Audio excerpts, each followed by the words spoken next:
wassalamu ala asrofil anbiya'i wal mursalin Sayyidina wa maulana Muhammadin wa ala alihi wasahbihi ajma'in amma ba'du. Yang terhormat Bapak Muhammad Dufran selaku dosen pengampu tafsir Tarbawi kelas H serta teman-teman yang saya banggakan. Kata bijak, tak masalah jika orang tidak memperhatikan kebaikan yang kamu lakukan, tapi adalah apa yang diperhatikan oleh Allah Subhanahu wa Ta'ala. Perkenalkan, nama saya Laila Fazida, NIM 2119230. Tema kajian investasi kebaikan untung berlipat ganda.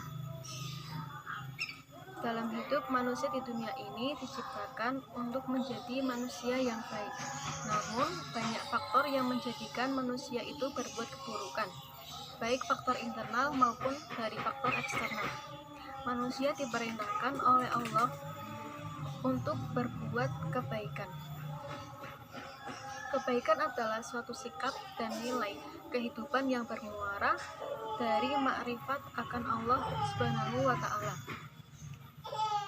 Berbuat baik kepada seseorang itu hukumnya wajib, terlebih kepada sesama muslim, karena kebaikan itu menjadi amalan yang pahalanya itu bisa berlipat ganda. Sebagai seorang muslim, sudah seharusnya kita memperbanyak kebaikan selama di dunia. Namun, berbuat kebaikan tanpa didasari dengan niat akan sia-sia. Begitupun jika manusia itu melakukan kebaikan dengan mengharapkan imbalan, balasan, ataupun agar dipuji oleh orang lain, dan berniat untuk riya, maka kebaikan itu akan sia-sia. Berbuat kebaikan juga harus ikhlas, karena ikhlas adalah salah satu hal yang penting dalam melakukan suatu perbuatan. Karena ketika kita berbuat baik kepada seseorang, maka kebaikan itu akan berbalik kepada kita sendiri.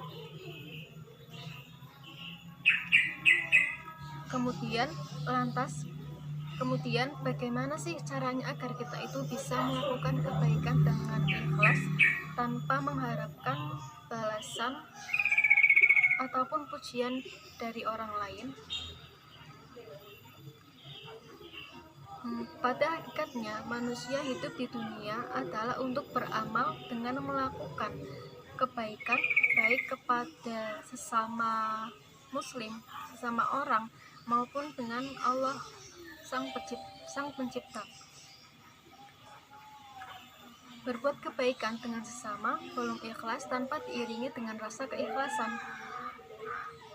Ikhlas adalah memberikan hati dari selain Allah dalam beramal kebaikan yang tidak terdapat keikhlasan di dalamnya hanya akan sia-sia.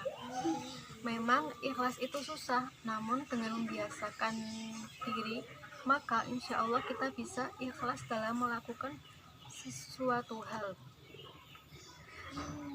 Nah, ada beberapa cara agar kita bisa berbuat dengan ikhlas, yaitu yang pertama, perbanyak berdoa. Yang kedua yaitu menyembunyikan amalan yang kita lakukan. Ketiga, memandang rendah amal yang kita lakukan. Keempat, takut akan tidak diterimanya amal kita. Kelima, tidak terpengaruh oleh perkataan manusia. Jangan jadikan pujian ataupun celaan orang lain sebagai sebab engkau beramal kebaikan.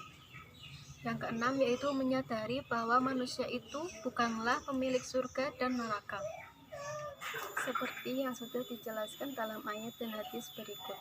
Quran Surat Az-Zumar ayat 11. Bismillahirrahmanirrahim. Qul inni umirtu an a'budallahi mukhlishan lahuddin. Sadaqallahul azim. Katakanlah, sesungguhnya aku diperintahkan agar menyembah Allah dengan penuh ketaatan kepadanya dalam agama.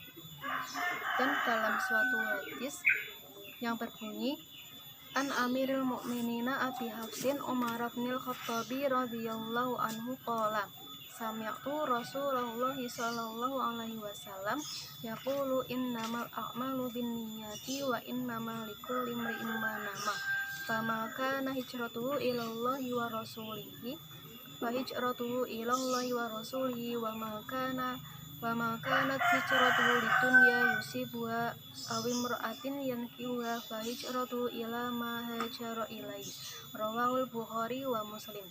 Yang artinya dari Umar bin Khattab radhiyallahu an, ia berkata, aku mendengar Rasulullah Shallallahu alaihi wasallam bersabda, amal itu hanyalah niat, dan bagi setiap orang balasan sesuai dengan apa yang diniatkannya.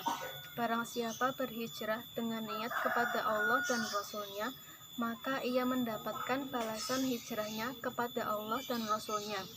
Dan barang siapa berhijrah dengan niat kepada keuntungan dunia yang akan diperolehnya atau wanita yang akan dinikahinya, maka ia mendapatkan balasan hijrahnya kepada apa yang ia hijrah kepadanya.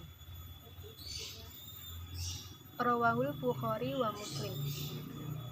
Kata motivasi, teruslah berbuat kebaikan meski itu melelahkan, karena lelahnya akan hilang, sedangkan pahalanya insya Allah akan terus ada.